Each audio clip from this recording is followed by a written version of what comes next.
Thank you so much to Arnold, and hello everybody, good evening. It's lovely to see so many of you here in the room, and this sense of actually sensory overload just to actually be in the same room together with people. And it's also lovely to know that here and on the Zoom, welcome to everybody who's there. When I just looked, we're about 33 people of you who are Zooming in, so you're also very welcome.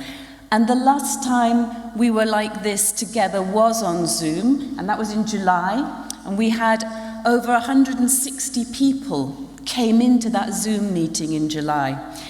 And then we had an hour of that, and then we went into a Q&A, and over 100 people joined the Q&A session and the debating session that we had then as well. So the interest is huge.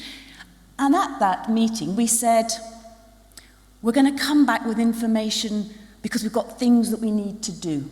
And we need to secure the land. We need to make sure that that loan works so that we can secure the land. And we'll come back and tell you about the formation of the charity. And we'll come back and tell you about the formation of the Friends group. And we'll come back and tell you about the fundraising.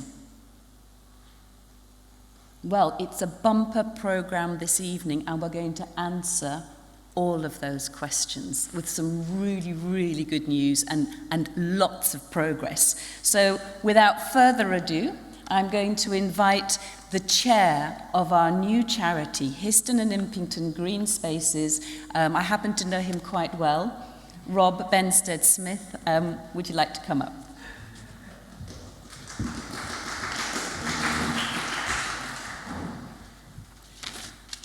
Thank you, Pippa. Well, yes, welcome everybody, and welcome everybody online too.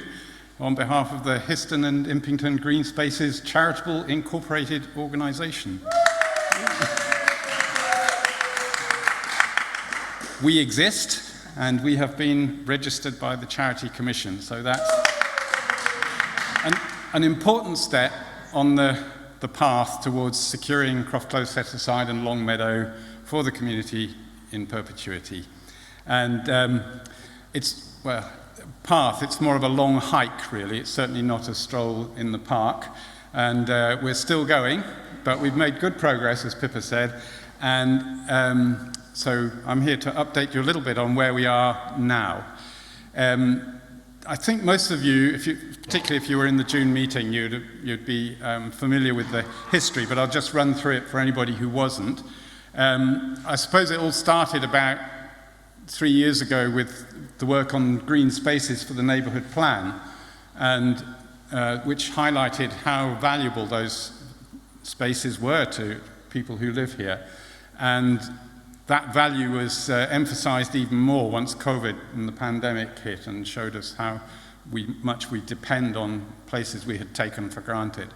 And then, of course, one of those places we had taken for granted was put up for sale. And fortunately, through various amazing people coming together, we were able to secure both Longmeadow and Croft Close Set Aside for the community. And those key people who participated in that, one was Michael Watson and his family, who bought the main Abbey Farm house and the central part and was willing to enter into an agreement with us on behalf of the community. Another was Anthony Jenking,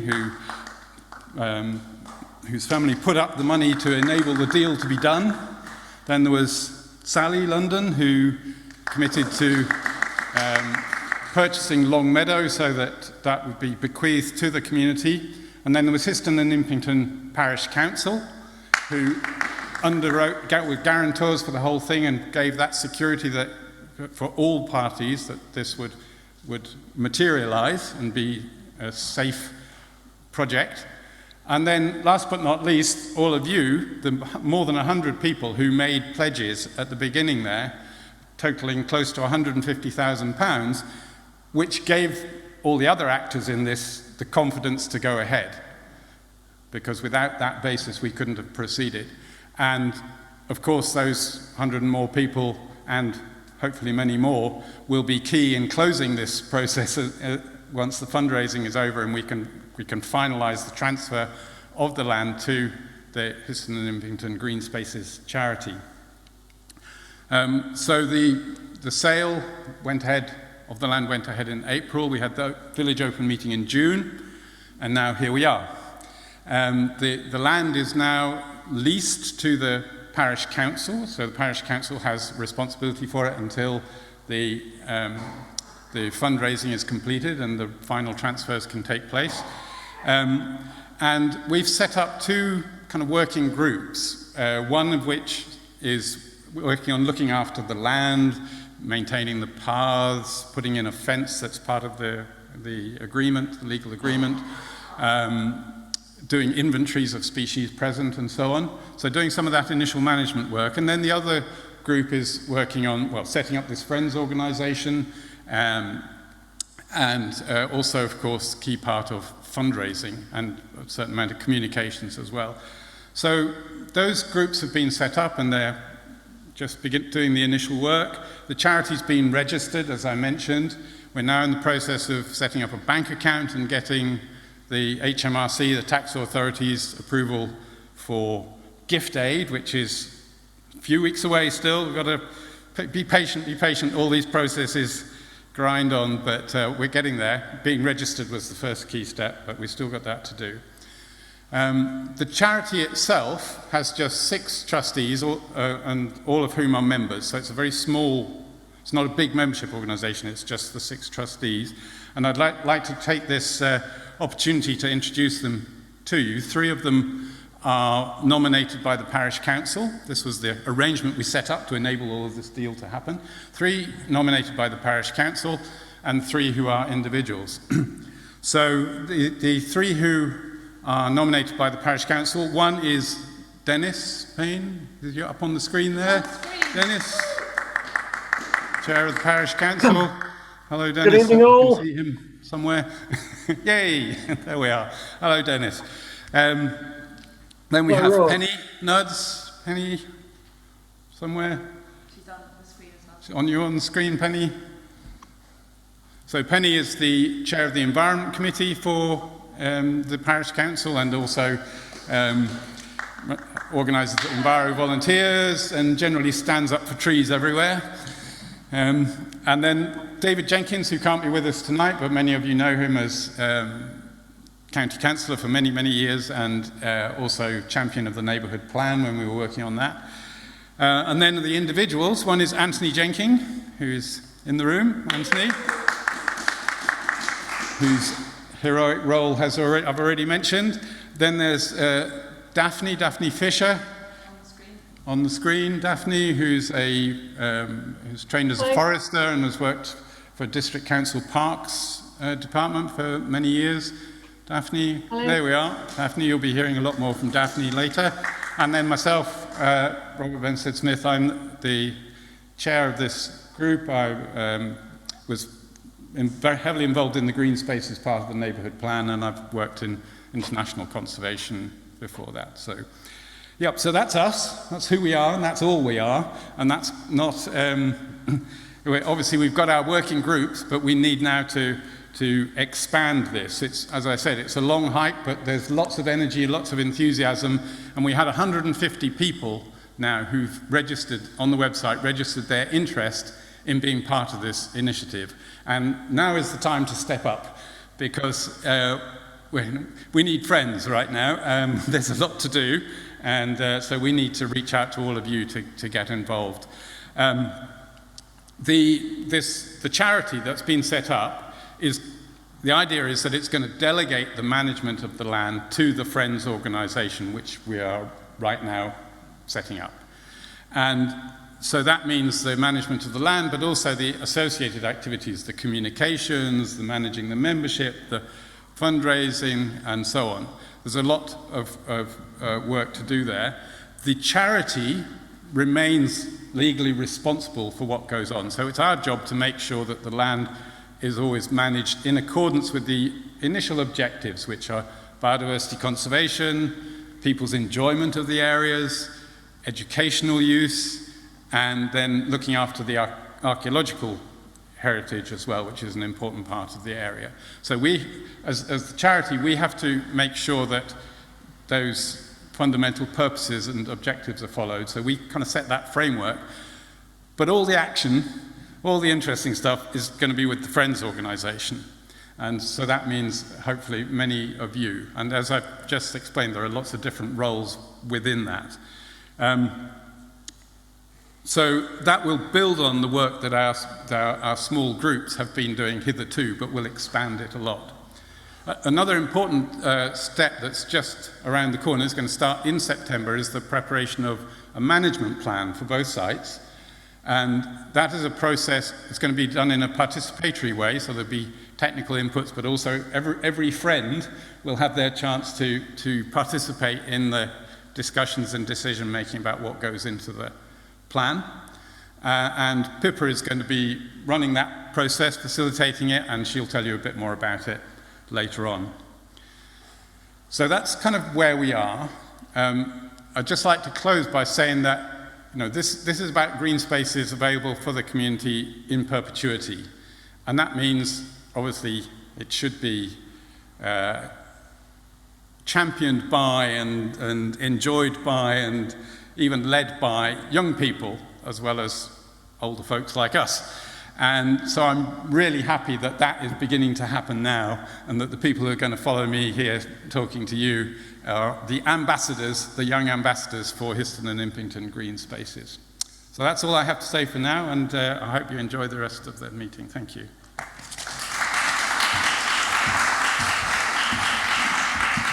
Thank you.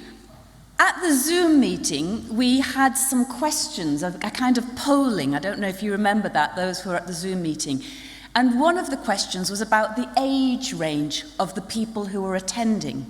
And I do remember that one of our members was a bit worried about that question, because they didn't want it to show that most people were sort of 80 plus, and felt that it would be a bit bad if the data showed us that. And I thought we shouldn't be scared of the data, let's see the data. And what was fascinating was, one, I got a complaint that I didn't go as low as 8 years old, because they were listening in and they wanted to be able to answer the question to say that an 8-year-old was 8 or 10, I can't remember, Daphne will tell me. But what we saw was a really broad range of different age groups listening into that Zoom and interested in what's happening to the green spaces. But one of the age groups, which was between the 16 and 24 age group, was the lowest. And that is why, on top of what Rob's just said, I'm so pleased that some amazing young people have stepped up to that challenge to be our young ambassadors of Histon and Impington Green Spaces. If you'd like to come forward, we'll give them a great round of applause. And I think if we thank you very much, Arnold.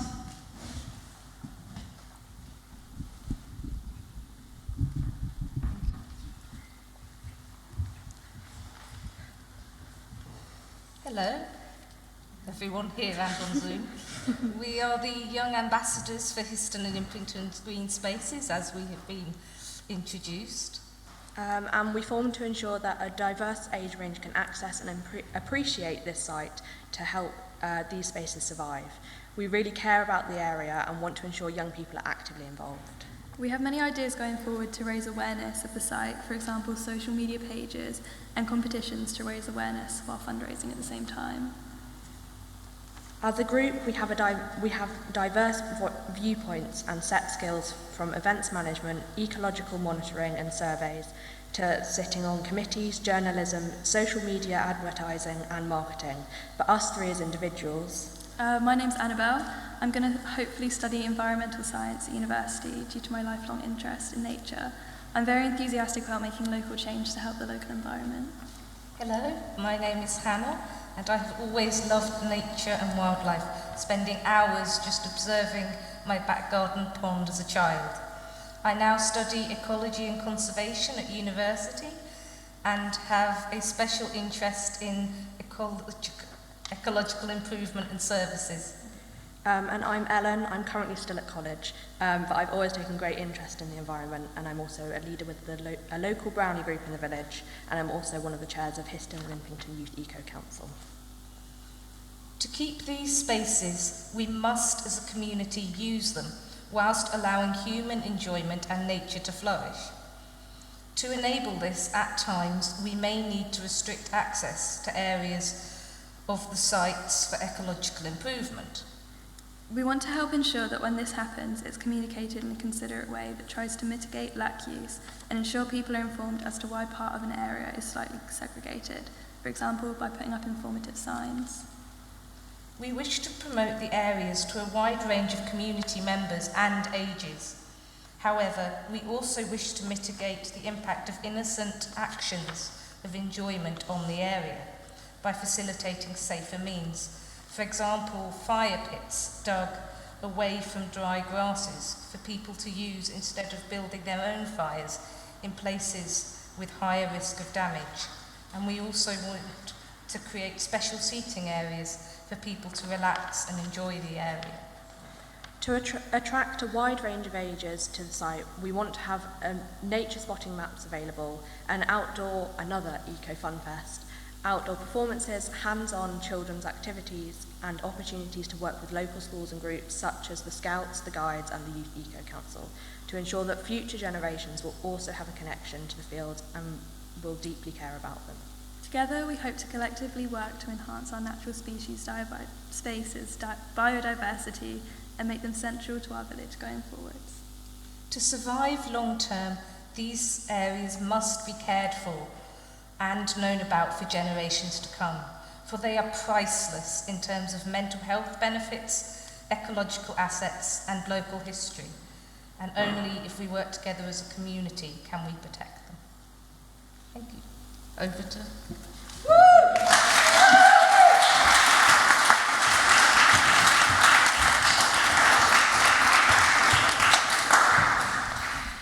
Well, the tears have started already from mine have.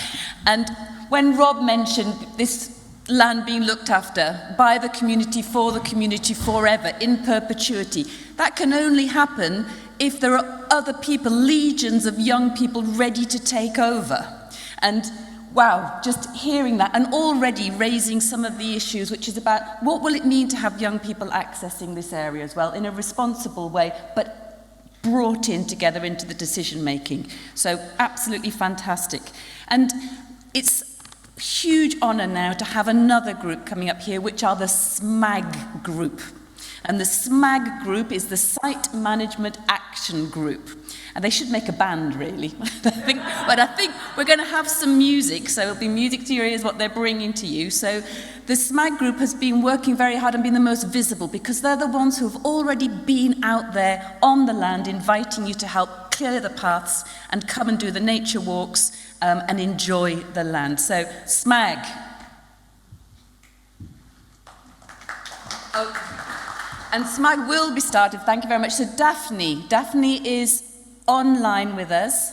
Daphne, are you there? I am. So Daphne will start off the presentation. We would also have had Moira Neal with us. Unfortunately, Moira is on the screen as well, and Moira, if everybody could just give a big wave to Moira because she's at hospital.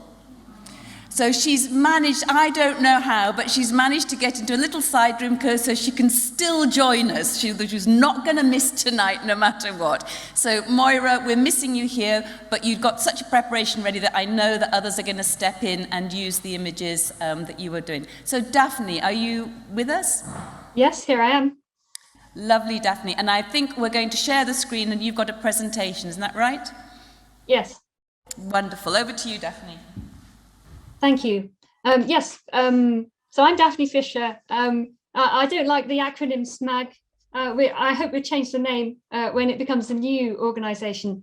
But since the 10th of May, we have been very busy. The 10th of May was when Abbey Fields was sold to Anthony and leased to the Histon and Impington Parish Council. And we're the little group that's been doing our best to look after the land. However, the Transitional Management Committee said we should do it. I'm on the group, so is Rob Benstead-Smith, who spoke to you earlier, and Penny Nuds, who he introduced.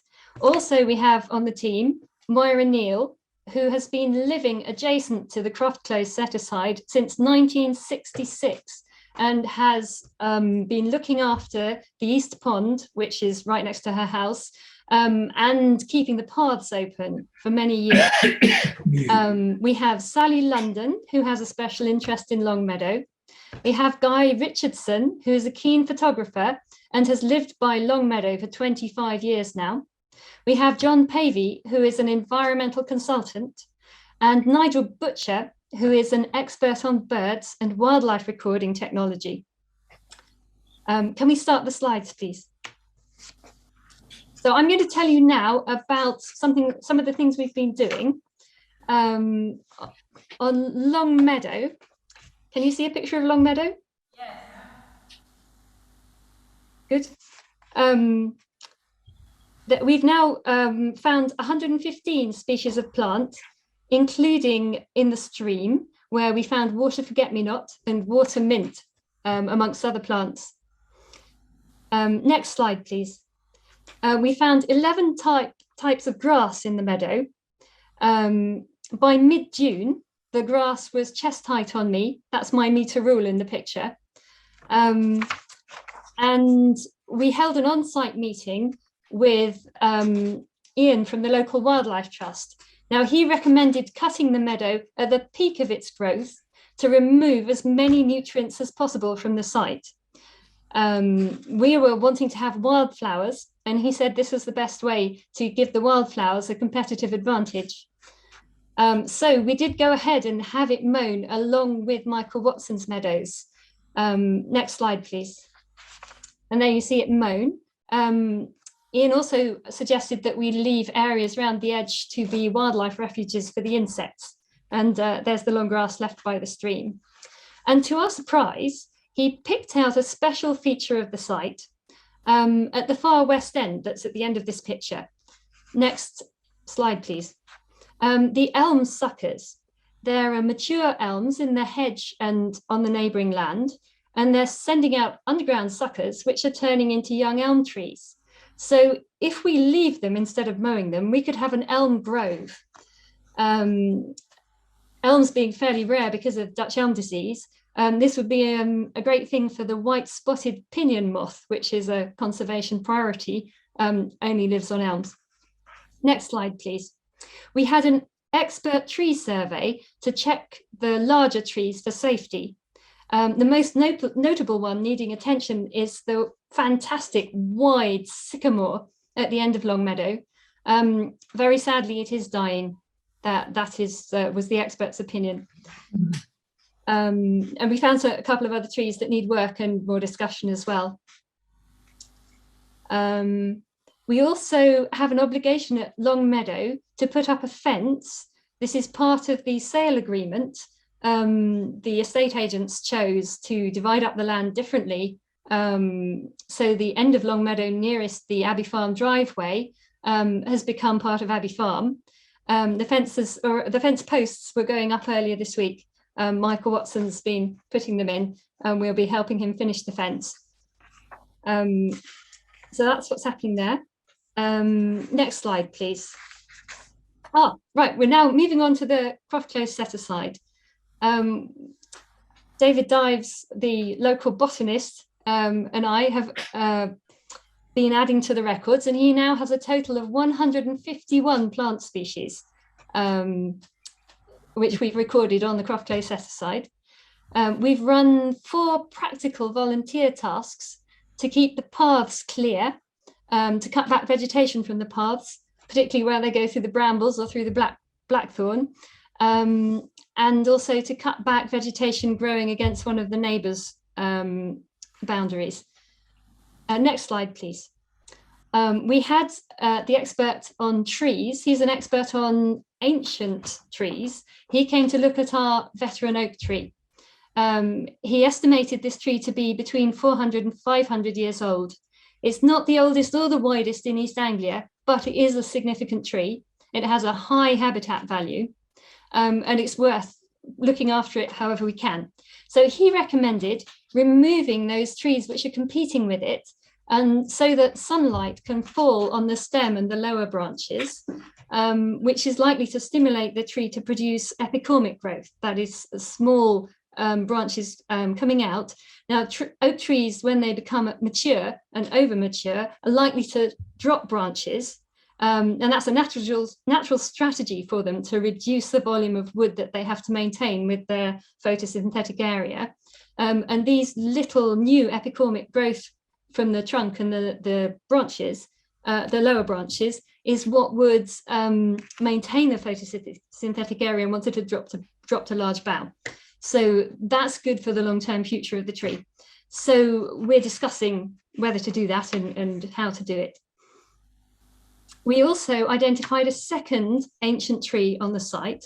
It's a field maple on the corner of the ditch, not too far away from the ancient oak tree. I haven't got a picture of it here, sorry.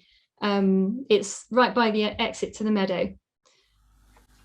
That one also, he suggested, was 400 to 500 years old. Now the next tree. Now, David Dives read an article from 2000 saying that there was a pear tree on Abbey Farm somewhere. And after a lot of searching, we actually found it. Now, this is not your cultivated pear tree. This is a wild pear tree. The pears will not be tasted to eat, but they are remarkably rare in Britain. So we're lucky to be the owners of a rare tree there. It's by the South Pond, right on the boundary with Abbey Farm proper. Next slide, please. We also had an expert on ponds visiting us. She's running a project aimed at encouraging great crested newts. We don't have great crested newts on site at the moment, but you never know. She needs at least 3 ponds in the area, and she can get the work done for free. So she's recommending dredging the East Pond by Moira's house, the South Pond, which is by Abbey Farm, which is a much larger pond, but has been dry. It was dry for about 15 years until last winter, when it suddenly filled up and it's still holding water. So a bit of luck for us there. Now, this is a picture of an area of the Croft Close set aside not far from Willow Walk in the winter when it was so wet. Willow Walk being up the north end of the site in the wooded area. And as you can see, it had standing water on it for quite a while. And in fact, it froze over and we practically ice skating on it. Anyway, that's our proposed site for potentially digging a new pond. So you can see we've been having an exciting time. We also came up with a plan for regulating access to the East Pond because there are reptiles and amphibians breeding there, such as the smooth newts, and now lizards we found as well. So that's also progress. And again, that's a proposal which will need to come through the Friends group, the management planning process. But we now have a good proposal for you on that. The other thing we've had to do is to start thinking about the entrance to the Croft Close set aside at the end of Croft Close. We've made some temporary improvements there, but that is only temporary because there will have to be an access track there to Abbey Farm in the long run. So that's the end of my introduction. Now, because Moira's in hospital, I've offered to take you through her slides. So could we have the first of Moira's slides, please? Moira's presentation is about the wildlife on the Croft Close set aside. Her first picture was from winter 2019 when the pond was frozen over and these 2 foxes came out to sunbathe. Now, back into history, the field was grazing land. It was a meadow until after the Second World War, when it was ploughed up, and it was ploughed until the late 1990s. And then it was just left. There were already mature trees around the edge. So this picture is from back in 1966 when Moira moved in. And the pond by her house, the East Pond, was much larger then.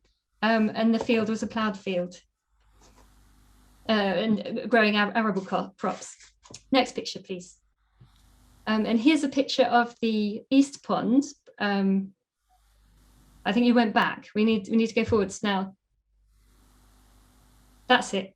So in the foreground, you see the East Pond as it was back in 2000. So this is when the field had only been left for a couple of years.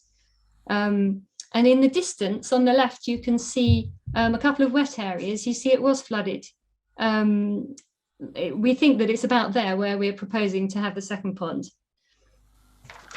Next picture, please. Here are some of the creatures that live in the pond, frogs and frog spawn. There's always been a large population of frogs in the ponds and masses of frog spawn. Next slide, please. There are dragonflies that breed in the pond and have their territories over it. This one's a male broad-bodied chaser. The female has a yellow body. Next slide, please. Here's a grass snake. This one is 2 foot long. There's a 5 foot one, which has been living around that pond for many years as well. Next slide, please. Here are 2 damselflies. It looks like they might be mating. There are 2 common blue damselflies, and the one on the top there is the male. Next slide, please. This is a newt in the pond, an adult smooth newt. Smooth newts live on land for most of the year, but they come into the ponds in the spring to breed. Next slide, please. They have 3 life stages, and in the middle life stage, they come out onto the land. These are called efts, young newts in the second stage of life. This photo was taken in this year. Next slide, please. And this year, for the first time, we saw lizards by the East Pond. We're very excited to see another new species, and this one a reptile. They like to bask in the sun, and this one's living in a wood pile of logs that were removed from the pond last year when Moira had dredged it with some assistance. And the latest news, on Monday, last Monday, the 6th of September, Moira saw a baby lizard here in the same place by the East Pond. So it looks like we've got a breeding population. To tell lizards from newts, you look at their toes. Lizards have 5 toes and newts have 4. Next slide, please. And this is going back into history. This is how the East Pond looked when it was overgrown. And you see a blue patch in there. That's Moira's husband, Tony, in there starting to cut back the willow from the pond. The willow takes the water and drops leaves into the pond, and eventually the pond would disappear if the willow were not cut back. Next slide, please. Says the pond has filled in over the years and recently dried out too often. The newts can withstand drying out 3 years out of 10, but this pond was drying out in the year that this was taken, which is 2020. Moira and her granddaughter are rescuing the young newts, the ones that can't yet breathe air by themselves, and putting them in trays so that they will survive even though the pond was drying up. Next slide, please. Now here's a historical one where Moira's been doing this for years. The top 3 animals there are frog tadpoles, but the lowest one with the feathery gills, that is a newt larva. That's the first life stage of the newt after it hatches from its egg. Then these ones have to stay underwater to breathe. Next slide, please. Now the birds have a lovely time at the pond. They treat it as a spa. There's some birds taking a bath. However, they're not uninterrupted. Next slide, please. This one's a starling. Now, if you watch carefully in the water, there's one of the grass snakes.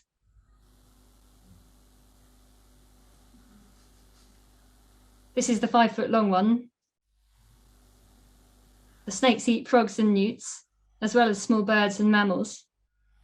In turn, foxes and badgers will dine on the snakes.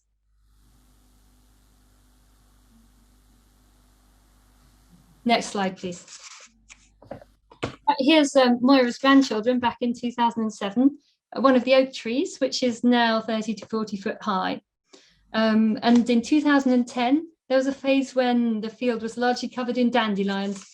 And there you go, dandelions. Next slide, please. This is the old oak tree.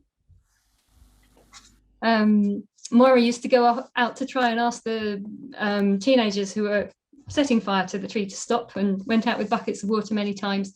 And eventually the people causing the trouble left home. Next slide, please. Back back in 2012, you can see there were brambles coming up, but still not a lot of tree growth, or the tree is still quite small. And you can see a clearly defined path used by walkers for over 20 years. Next slide, please. Orchids have appeared on the site. They've only seen the bee orchids once up until this year, and when we saw 3 stems of bee orchids. Next slide, please.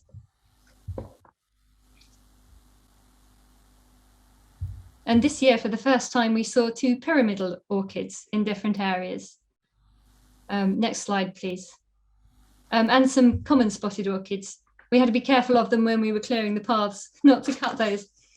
Next slide, please. Dinah Northfield took these pictures of insects on the Croft Close set-aside. We'd really love to have a decent insect survey. The moth in the middle at the top is an elephant hawk moth. Next slide. So Moira says, this place takes on a new magic at sunset. Do visit it on a summer's evening. Next slide, please. And also in the autumn, when the oak trees and the field maples turn such wonderful colours. Next slide. When it's muddy, the children will have fun looking out for animal footprints, such as this deer track. The animal tracks crisscross the whole field and especially noticeable in the winter. Next slide, please. Here's a muntjac deer. There are plenty of muntjac deer visits, and here are 2 different ones. Next slide, please. These are both males, but different individuals from their markings.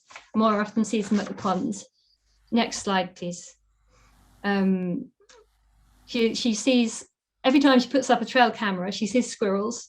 In the autumn, they bury loads and loads of acorns, which explains how some of our young oak trees got out there. She's also seen black squirrels at the top right-hand end of the field. There's plenty of food for them. Next slide, please. There are some charming flowers like this great willow herb on the left and the rosebay willow herb on the right. The rosebay willow herb being a favourite food for the elephant hawk moth. So it's a rich place for mothing. I hope someone's going to do a moth survey soon. Next slide, please. Here are rowan berries in the autumn on the left, the favourite of thrushes and waxwings, which also eat the rose hips. That's the right-hand picture, as do the fieldfare, the redwing and the blackbirds. Next slide, please. In 2021, this year, July, the whole of the woodland area at the top of the end of the field was carpeted in these mushrooms. This is the first time there's not been much green growth under the densest areas of trees, where the canopy is closed overhead and it becomes dark on the woodland floor. That's a sign of a growing woodland. Next slide, please. Here are some of the fungi that Moira's photographed. I took my kids there last year and we took loads of pictures of different fungi. We just don't know the names of them all yet. Next slide, please. The fox. He's a regular nocturnal visitor to the pond. You may be lucky enough to catch a glimpse of one of the foxes in the field while you're out walking in the daytime too. Next slide, please. Here are a couple of butterflies snapped. Always take your camera if you go to the Croft Close site. You never know what you're going to find next. On the left is the gatekeeper, on the right, a peacock. Next slide, please. Moira has organised a team of volunteers who have adopted a path. So a pair or a single person have adopted a stretch of path and promised to keep it clear in their own time. At the same time, we're going to carry on running large events where we advertise widely for people to come and help clear back the paths. It's a seasonal job. It might be that we don't need another one till May. We'll let you know. Next slide, please. There are some good lichens on the trees, which says great things about the air quality around here. I'm very happy about that.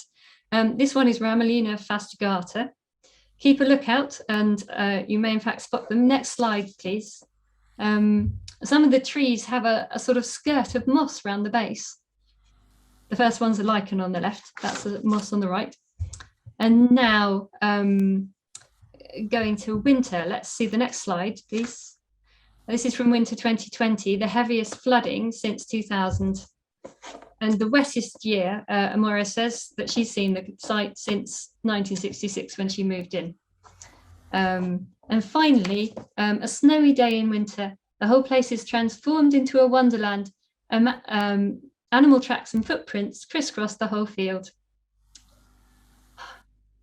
So that's the end of Moira's presentation.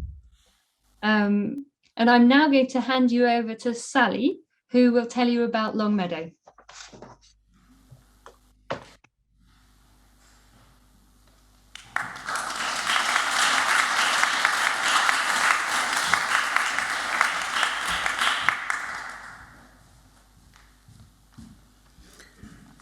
Hello, my name is Sally London, and I'm going to talk to you about my interest in Longmeadow.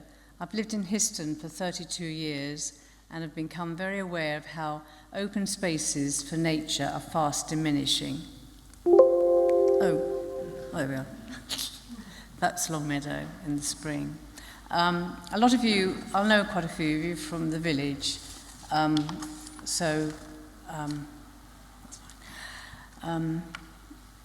I've walked around the fields and Longmeadow for the best part of 30 years, and when I heard the meadow was up for sale, oh, why is this not working?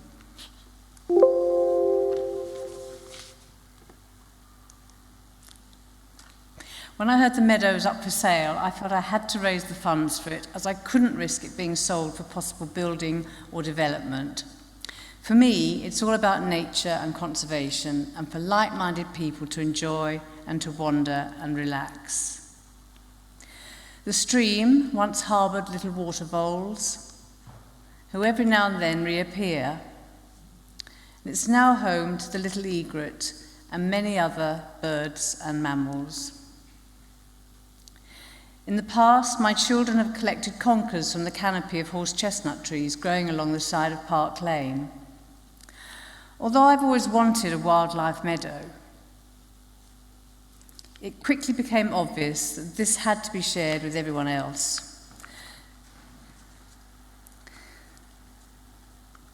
Sadly, I lost my husband earlier in the year, and he used to enjoy walking here with our dog Oscar. And many of you will remember my little dog Trixie, who we also lost recently, who also loved walking here with me and my son. So this lovely meadow has become a symbol of regrowth and restoration for me, and I feel proud to be part of this whole community who are also passionate and willing to give their time and money to something they feel is so vital and important to all our well-being. This is my little dog Trixie, and in memory of her, I'm going to call it Trixie's Meadow. Thank you.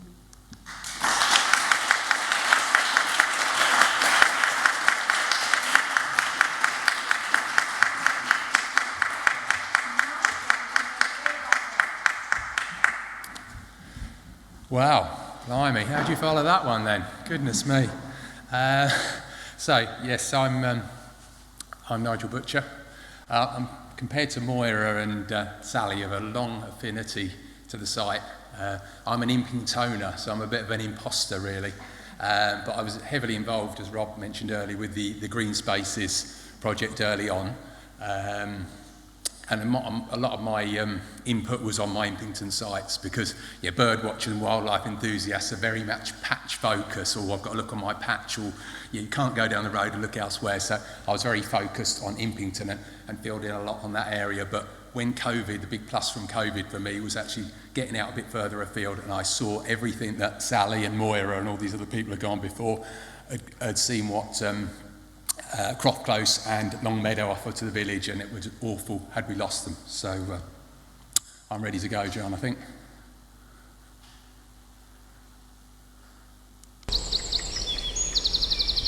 So wait.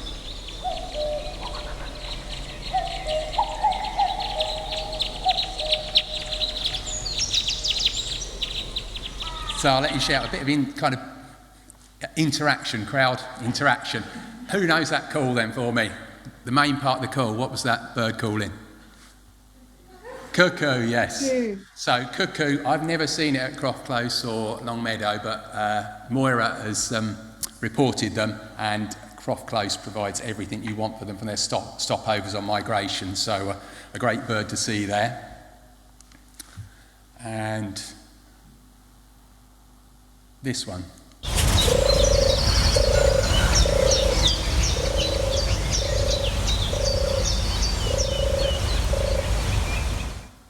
Anybody got that one? That's the flagship bird of Croft Close that a lot of you might have heard through the summer. That's the turtle dove calling. Looks like that. Didn't find a mate, unfortunately. Been there the last couple of years, but in my day job I've had a lot of pleasure in working on this particular species. They're in a real bad situation, lots of problems they're facing, and massive 90% declines in 30, 40 years. So yeah, we've put tags on them, trapped them. You see the map there where they go down to winter a lot in Mali and Senegal. So yeah, birds that face a lot on their migration routes and their difficulties on the breeding grounds and on their wintering grounds. So another one for you.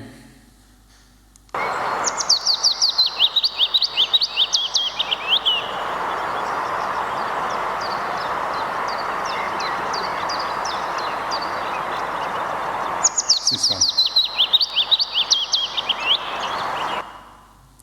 So there's a mix of species calling in there, but yeah, the main one, it's going again, is the willow warbler.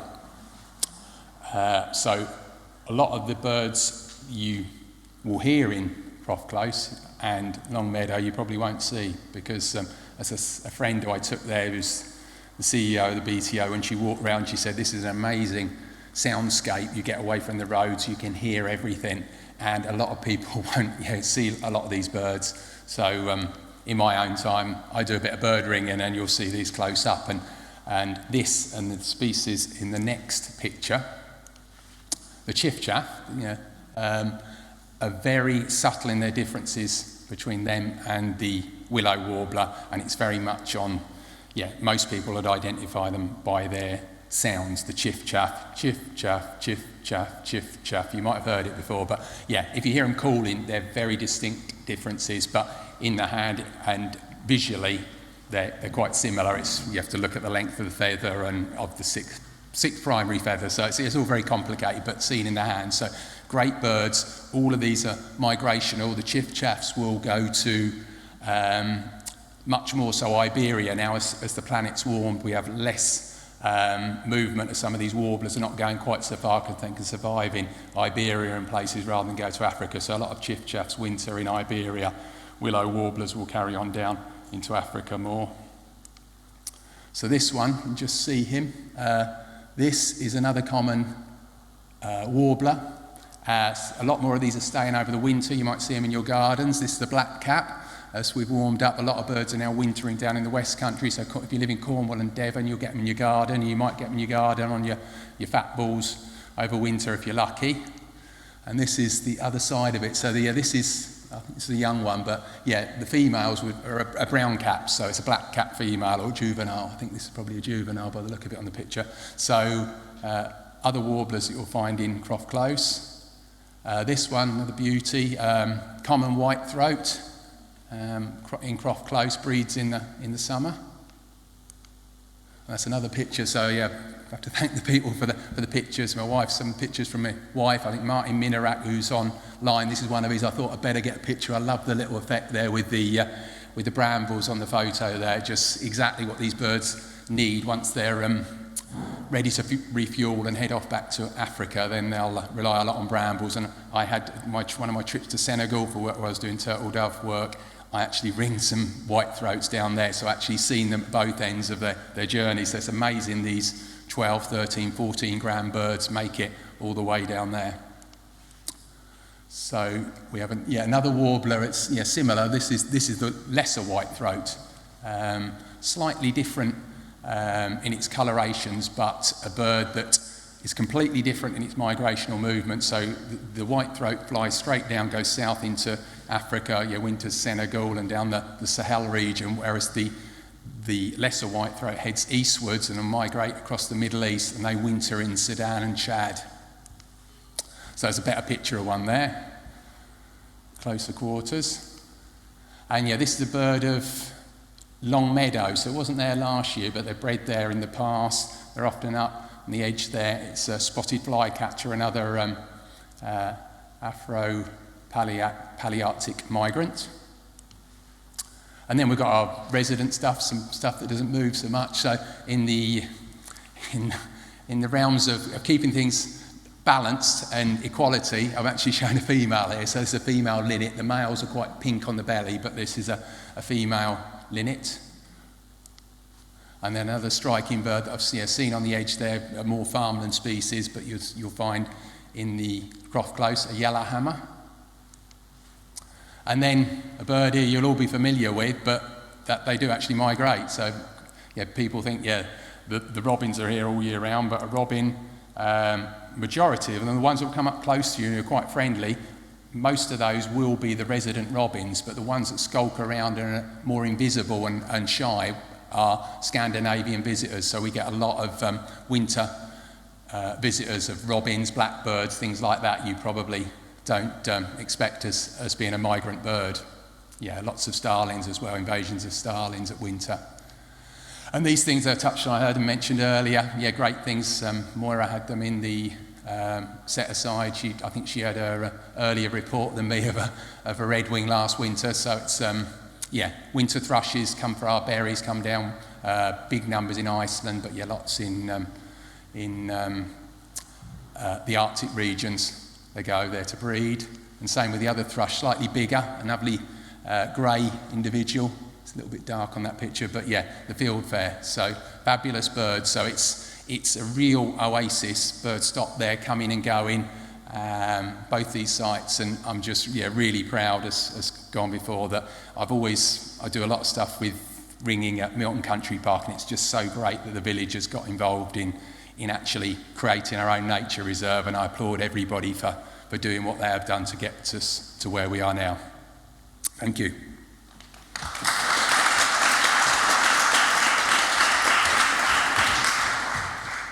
And Daphne, you with us? Do you have something to round off that presentation by our Site Management Action Group? Yes, I do. We've gone over quite a little bit in our timing, but so you got a little bit more to say?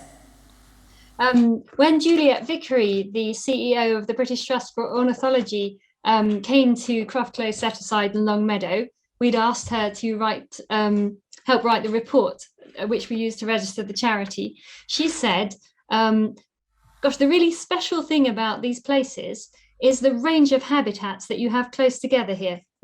We have close crop turf, long grass with wildflowers, dense thickets of bramble and blackthorn, mature trees, ancient trees, ponds, and the stream. Also, the land's right on the edge of the village, so it's perfect for people to have contact with nature. So we have a special place to look after. How do you, the new friends, how does this friends group want to do this? You're going to need some people to do the work that the Site Management Action Group has been doing so far. We've been meeting on Mondays evenings and doing a lot of work during the week too. How many of you are really enthusiastic about joining that, about doing exactly the same work that we're doing? And how many people would like to be involved only with a certain part of the work, for example, or would like to have some advisory role? So to make plans about whether we continue as the group we are with a few extra people, or whether we need to develop into something different, we need to have some idea of how many people are interested in doing this particular work, who would want to be on the Site Management Action Group, or whatever its new name will be. Please email us or get in touch via the website. Can I have the slide, please? Here is our email address. To get straight to the Site Management Action Group, you can email sitemanagers@abbeyfields.online. Arnold says, please first register on the website at https://abbeyfields.online.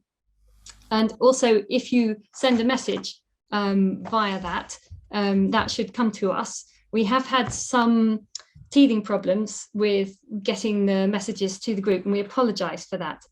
We'd currently love to hear from anybody who would like to survey fungi, who's good at woodwork and could put up a handrail, anybody who has their own strimmer and could strim a path for us around the sycamore at Longmeadow.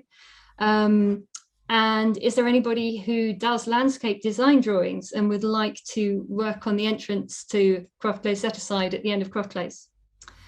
We're going to continue running practical tasks. We haven't got any scheduled right now. I've been on holiday, but we will shortly have new ones. Please sign up on the website if you're interested in helping with the practical tasks. And when we've organised some, we'll send you the details.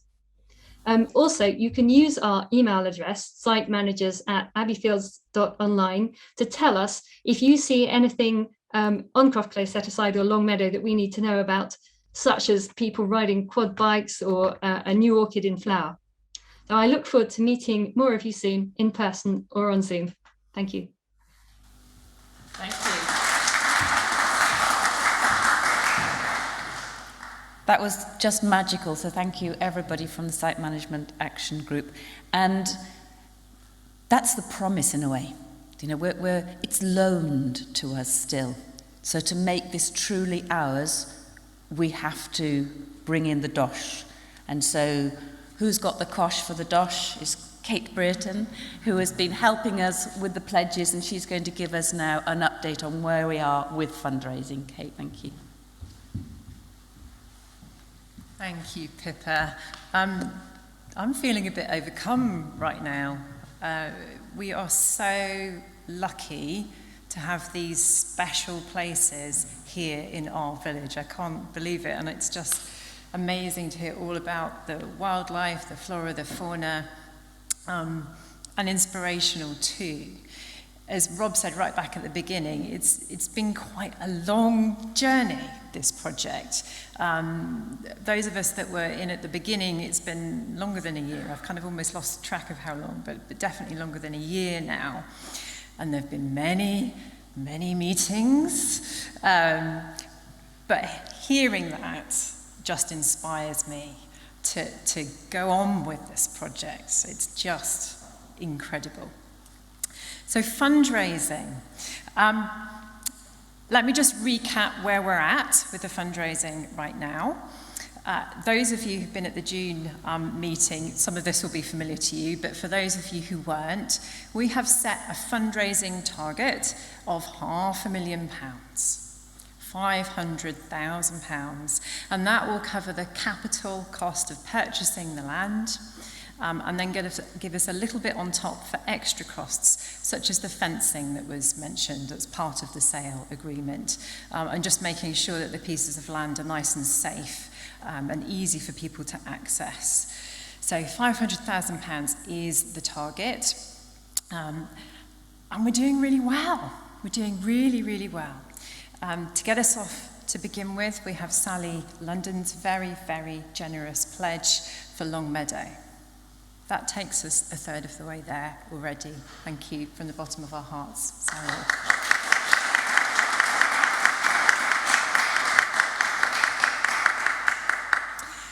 And then we have our pledges. And the amazing thing, really, about the pledges is we haven't actually done a sort of fundraising campaign. I haven't done a campaign yet. We will be doing a campaign, but we haven't even done that yet. But organically, just from word of mouth, spreading through the village, from the Facebook group, I think that played quite a big role, both our group and sites like High People, and also High Hub too. We've had a few articles in there. Organically, we've been kind of collecting these pledges, promises of donations from people. Over 200 people have pledged, and at the meeting in June, we had £175,000 pledged. And since then, we've had an extra, without doing anything really, any publicity. I've been very, very quiet over the summer. Since then, the pledges keep rolling in. I keep getting emails just saying somebody else has pledged, somebody else has pledged. So we've had an extra 3,500 since then. So over 178,000 pledged from the community. So a big thank you. I think that deserves a round of applause.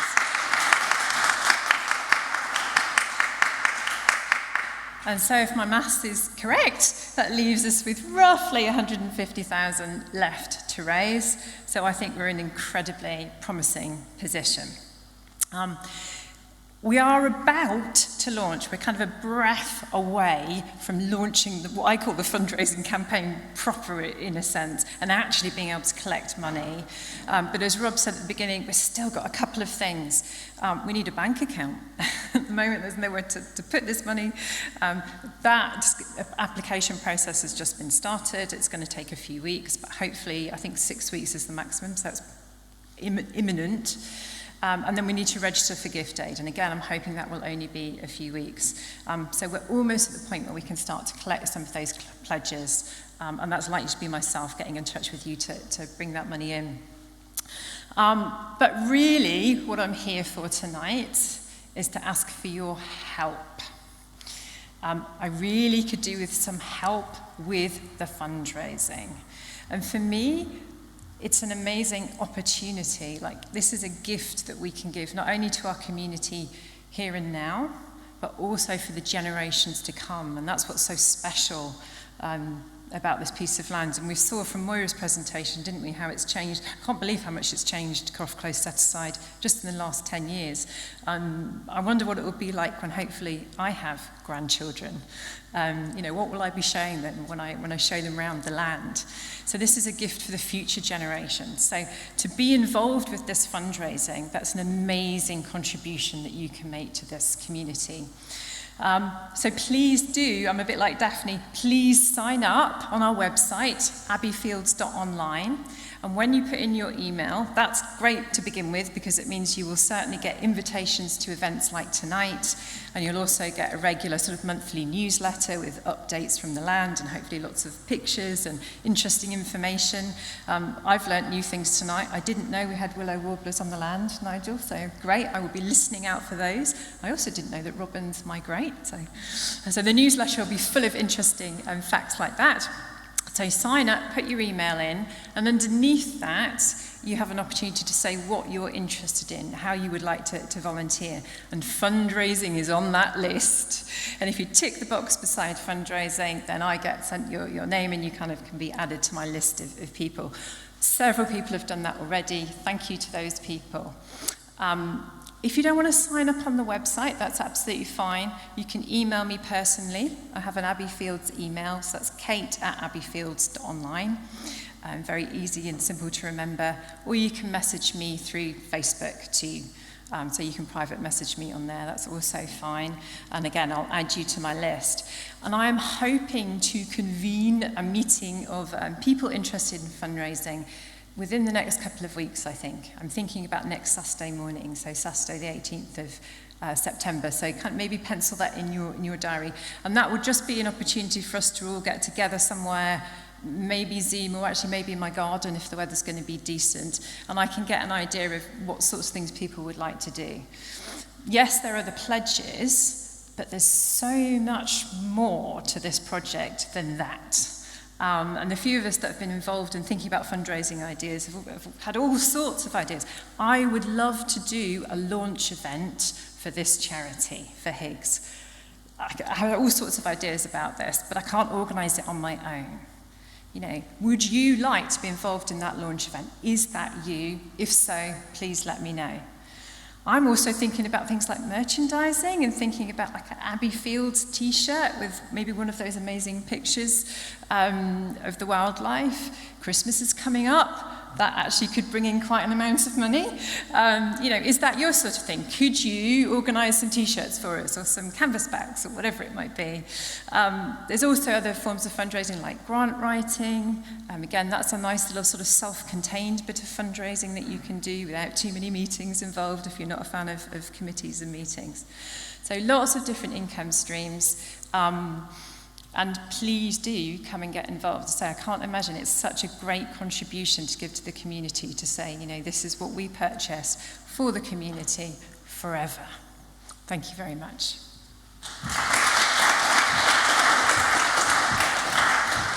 Thank you, Kate. And I know that when the young ambassadors were at Croft Close Set Aside, they also came up with quite a few amazing ideas of innovative ways of raising funds from younger people within the community as well. So that would be fantastic. And I'd like to invite Arnold now to come and talk to you about the Friends group. Hi again, everybody. I'm going to keep this fairly short because actually you've heard a lot about the importance of friends and the community. So when I retired a few years ago, I really probably spent my first years digging the soil, excavating. Normally I'm here introducing excitable Roman specialists or very dry archaeologists telling us about all the wonderful things on the A14. One or two of you might have come to the meetings. And so if you would have told me 18 months ago, I'd be up here today telling you about a Friends group launch, which is tonight, for this most fantastic enterprise, I probably wouldn't believe it. So, yeah, I've been spending my time mostly with my head down in the ground, being fascinated by what my wife often calls stones and bones. And I don't think she's showing any pride when she says that. So that's been my fascination. My eyes have been opened. I'm here because of the heritage aspects of this landscape. It's a frozen, medieval, deserted village landscape. That sounds a bit fancy. But in the up to the 14th century, it was the hub of Histon. Certainly, the centre of Abbey Farm itself was an Anglo-Saxon village from about the 8th or 9th century. It's all under there. We know the earthworks of St. Ethelbreda Church. Croft Close set aside is where the 12th to 14th century village spread, slightly down the slope. And it's called Barcroft in 1806 on the enclosure map. It was probably had half a dozen crofts, places where someone might have a house and some pigs and so on. 14th century was a calamitous time, and the population crashed. And it became deserted. And then it suited the local lord of the manor not to have the people come back as the population recovered. It took 400 years to recover. So under that ground, for us archaeologists and so on, we think, and generations of archaeologists to come, there is probably huge opportunity to rediscover the heritage side. So that's what got me interested. But, and here's the rub, what I've been absolutely overwhelmed by is the breadth of knowledge that people have of the natural world in our village. It's like living in the University of Histon and Impington. I mean, it's quite extraordinary. I've learned so much and tonight. So I may have to start a new hobby soon. You know, going for a walk with Nigel, which I did the other day. You know, it's an absolutely fantastic experience. Every few seconds you stop and there's a bird. You know, so then we start the conversation again. So I mean, it's remarkable. So we've got this remarkable land, and we've got remarkable people. We have all these volunteers, and we have people, you know, Kate's talking about starting up the fundraising, and we've heard Daphne and the others talking about all the things that they've been doing. But what we actually need, if we're going to make this sustainable, is an organisation. So we have a charity, and for various reasons we've got a charity with just 6 members. So we desperately need a membership organisation. And it seemed to us perfectly logical that we need a friends group with a difference. One that's given the responsibility to manage the land. One that's given the responsibility to find out what everybody in the village thinks. One that plays a fundamental role in developing the land management plan, which we're going to hear a bit more about, and then carries that out. It will all have to be in agreement with the charity because the trustees ultimately will have the responsibility. But as long as the Friends group is professional, well organised and so on, they'll be able to trust it, trust the community. So I think if this is going to be sustainable, it's got to be a partnership between nature on one side, and we're so lucky to have all this on our doorstep. I live in Park Lane, so I can just fall out of my house and my bed into these wonderful areas. And it's got to be the community, but the community developing sustainable governance structures. It sounds a bit boring. So we're looking for a steering committee. We're looking for, at the moment, 6 people. It's going to all be changed in future. Who'll be on the steering committee. You've already heard about subgroups, our site management action group. So that's already up and running, and that would then work very closely under the steering committee. The steering committee would have fundraising subgroup, which Kate will be setting up. We will have some people. We have a publicity group that is starting, but that would solidify. So being on the steering committee wouldn't mean you have to do everything. You would have a great team of people with whom to work, but we need some leaders up there. So this is my pitch today. For those of you who are on the cusp of thinking of standing for election, and it may not be election, we only have 6 people, there's nomination forms on the website. We've made it even easier. You don't have to get a proposer or seconder. You can just nominate yourselves. And we're giving a week for that, and then we'll see what we've got, and then we'll send round the information about the people, and if there's an election, then you'll be able to elect electronically. And we'd also like you to, if you haven't already, to look at the draft constitution that's on the website, and we'll ask you to affirm that or not. It's slightly different from what you would normally do at a first general meeting, but we're right in the middle of a sort of pandemic, aren't we? Or we were hoping we'd be towards the end of it by now. And so it's quite difficult and challenging to launch these things, but this is the best we can do, and we think this will work. So we're counting on you. Can I pass over to Pippa? Thank you.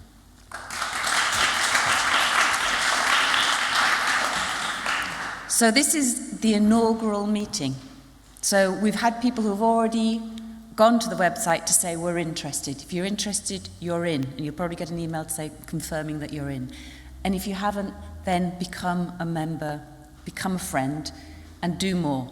Come and be part of the steering committee to take us to the next stage. So let's widen this out. Lots of people say, how do I get involved? This is how you get involved. And another way to get involved. So, what we've seen is there are few things that I've ever experienced that bring people of all ages and of all backgrounds, all types together than the fact that we might lose a precious piece of land and the wildlife on it. And we've seen that here. And it bonds. And the people who've worked for over a year, we were working on Zoom before even knowing each other. We'd had almost 6 months of weekly Zoom meetings, people in the village. We'd never met each other physically, but wow, that's that kind of process that brings you together. My experience is there are few things that divide a community than when we've got the land and we've got all these brilliant professors in the University of Histon and Impington who all have very strong ideas about how that land should be managed. And we saw a bit of that on our first Zoom meeting, and we've had lots of interactions through the Facebook, and we've had lots of interactions with people on the action days as well. There are many, many different views in the community about how we should go about the management of these pieces of land. And HIGS, the Histon and Impington Green Spaces charity, is going to enable us to become part of designing what that management will be like. And they're going to be able to delegate through to the Friends group and to the Site Management Action Group that through an agreement on the key issues of how we're going to manage that. And that's a process, and that process I will be help facilitating, and it's called a management planning process, a management plan for the land. And it will set out for the next 3 to 5 years, what are the key things that need to happen and the key issues that need to be resolved, and how do we enable the community to have the best access in the most responsible way. Because it's kind of like it's setting out the playing field, and it's saying, these are the key issues that are the most important and some of them the most controversial. And we will try and reach agreement. And to get to that agreement, we'll be hearing from all of you. We'll be having meetings, we'll have surveys, we'll have interviews. But we will also be bringing in expertise and experience and best practices from other sites like us around the country. So we'll be looking to others to help us resolve some of this. When we're battling away with all our different sides. What happens in another area? Testimonies like we've heard, you know, what it means historically to people. We'll make sure that we get all ranges of opinion, of all ages, of all types of interaction with that over a 2-month period. And we will end up with something that we can all live with, and that the charity says, yes, this will be the framework for how we go forward over the next period. And if there are some things that we violently disagree on, what we will agree about is we will try this way and we will monitor it. And we will all come together to see whether it's going the way we thought it was. And we'll say at what point we'll take stock. So everybody's opinion will always be important. Once we've made a decision, we will review the decisions over a point of time to see if they are really achieving what we want them to achieve. And this will be our key guiding document that the charity and the parish council know that we can, through that, delegate to the implementation by everybody and having everybody's voice heard. And I've volunteered to do that piece of work. I've done this internationally now for about 30 years, where communities come together and agree on the way they manage either their fisheries or their forestry or pieces of land that are very precious to them, and work with local authorities around that. So it's just amazing to be able to do that locally here too. So we'll be letting you know how that process will happen very soon. And as I said, it will take place over 2 months. And I'm really looking forward to knowing who will be the steering committee, because it will be the charity. We'll hand that down to the steering committee, and the steering committee will then oversee the process that I would be then facilitating through with you. So we're looking forward to that. Thank you very much. Thank you to everybody also listening online. We're going to open up now to a little session of any question and answers. Any questions? And we'll have some answers. We've got wonderful stewards, and on my left I have Anthony, and on my right I have Mark. And Mark and Anthony have very long poles. And so with these very long poles, they will, in a very COVID-safe way, approach you if you dare to put your hand up and ask any of the questions that you have. What we'll do is we can start with a question here in the room, and then we'll go to questions from anybody who's still online with us in Zoom. So does anybody have a question after having heard all of that this evening? Jenny? Oh, you've got 2 poles coming towards you. Involved with being on the steering committee. So Jenny, can I ask if you just take your mask off and speak into the microphone? How much time commitment is involved in being on the steering committee? That's a very, very good question. I'm going to ask Arnold to answer. Yes, it's a very good question, and I anticipated it, and then I forgot to prepare an answer. Yes, so it's how long is a piece of string? And I think what any volunteer group would want is efficiency and avoid duplication. You already heard about the great support that the committee has. It's not starting from scratch. I would expect it to meet every couple of weeks, maybe for a few months, because that then parallels the start of the fundraising and so on and so forth. But I would hope that within a reasonable period of time it will go down to monthly. But it wouldn't be my decision.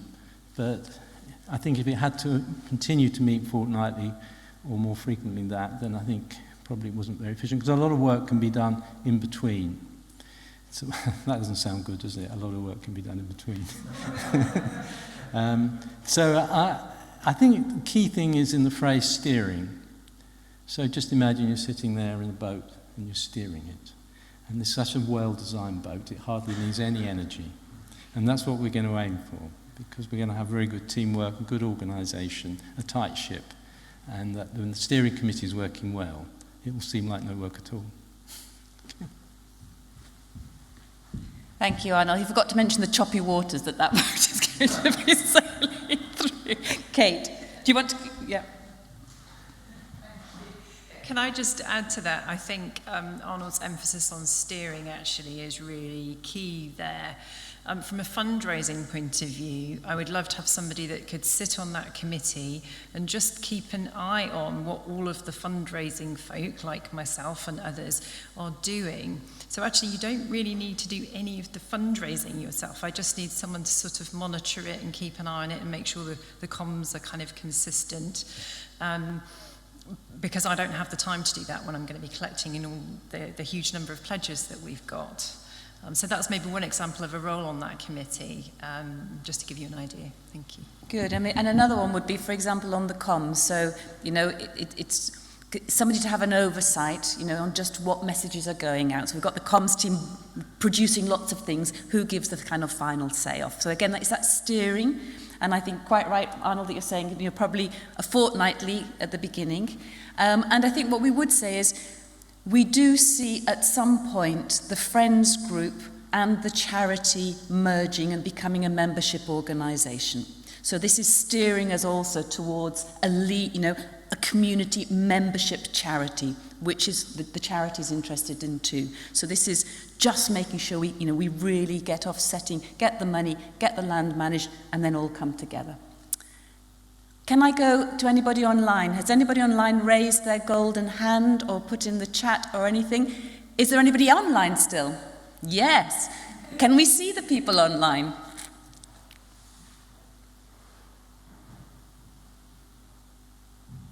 Hello, everybody.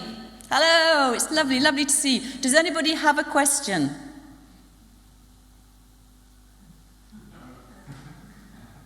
It's okay if you don't.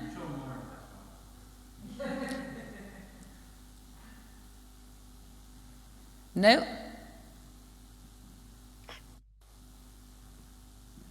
Well, I would like to say thank you all very much for giving such a fabulous presentation. Thank you. Lovely to hear from you as well. Good. Back in the room, is there anybody else who has a question? You must do, because our stewards have got these very long poles and they'll go home really disappointed that they haven't been able to play with them. Thank you, Carl.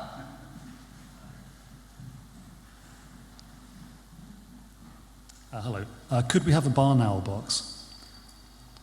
Could we have a barn owl box? Yeah, I mean, I've lived in Impington since late 70s, and barn owls are very, very common where I live, but now I just don't see them. And I think sometimes in conservation it's important to have a keynote species that you're trying to return. Barn owls. Barn owls, good question on barn owls there.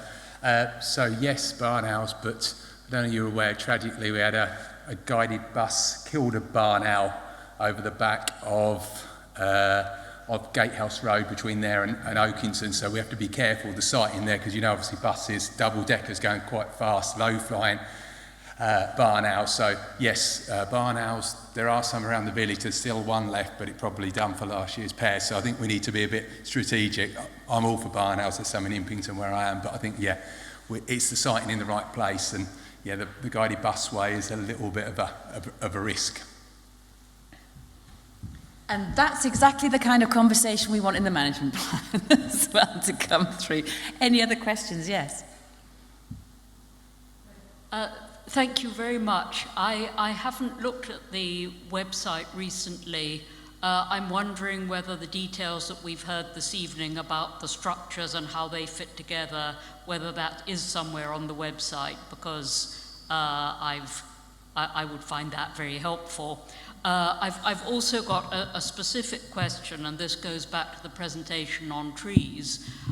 If there are these elm suckers, does this mean that it's a population of elms that are immune to Dutch elm disease, which presumably would be quite important, or has it just not found them yet? Two very good questions. Arnold or Anthony? So the structures, which are the charity and the Friends group structures, are on the website. The draft constitution for the Friends group is on there as well, that once we've got steering committee and the draft constitution, there'll be a moment when those are approved, steering committee is approved, and the Friends group is born. Daphne, are you online there with us? Yes, I am. Can you answer the question about the elms? So we know that there are some elms resistant to Dutch elm disease in the area. because there's a wonderful elm wood right next to Abbey farmhouse. There is a medium-sized mature elm on Long Meadow, not far from those suckers. And there are several more just across the boundary in the neighbour's land. But some of those are currently dying of Dutch elm disease. So I think the answer has to be that we don't know. We don't see lots and lots of teenage elm suckers dying at the moment there, which is what's common where there are elms that are going to be susceptible. But these ones are too young to have got it yet. So the answer is they've got a fair chance. Some of the elms around here are resistant and some of them aren't. Thank you very much, Daphne. And any more questions either online? Anybody got a hand up online? No? Any more in the room? No. So it's really wonderful to see you all. Thank you for being online. I'd just like to say thanks here to John Gooch and to Richard Phillips, who've enabled us really to make this hybrid meeting happen, with all of the IT support as well. So thank you very much. I really want to say thank you to Arnold, who's put so much time into making sure that this really happens well as well.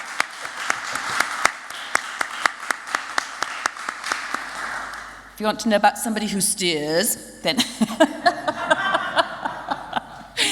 then that's why this works like clockwork, which is very, very much appreciated. And we'd like to thank the church as well for enabling us to hold this hybrid meeting with you here. Thanks very much, especially to our young ambassadors, and we want to make sure that in the Friends group, you are very, very strong and have your voice there. As we know, throughout all of that, we only heard the young people mentioned once, which was when they were burning the old tree. And this is what I heard from the young people. That's the only way we're talked about. Seriously, that's how we're talked about. And what did we hear this evening?